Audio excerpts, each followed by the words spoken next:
The Chevrolet Groove, a small crossover not widely known, debuted about 4 years ago with a budget-friendly price of $12,000. Built as a rebadged Baojun 510 by the SAIC-GM-Wuling partnership in China, it is sold in Latin America and the Middle East under the Chevrolet brand. However, its affordability comes at the cost of safety, as it recently received a 0-star rating from Latin NCAP's crash tests.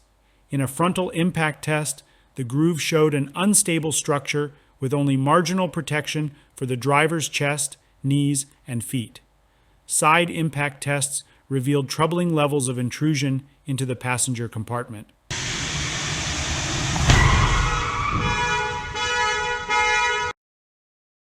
Standard safety features include just 4 airbags, and advanced driver assistance systems are not available.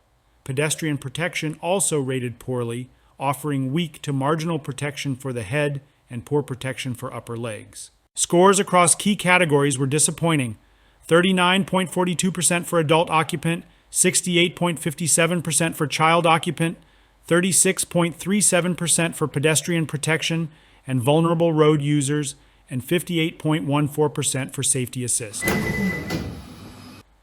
Latin NCAP strongly urged Chevrolet to address these safety concerns immediately.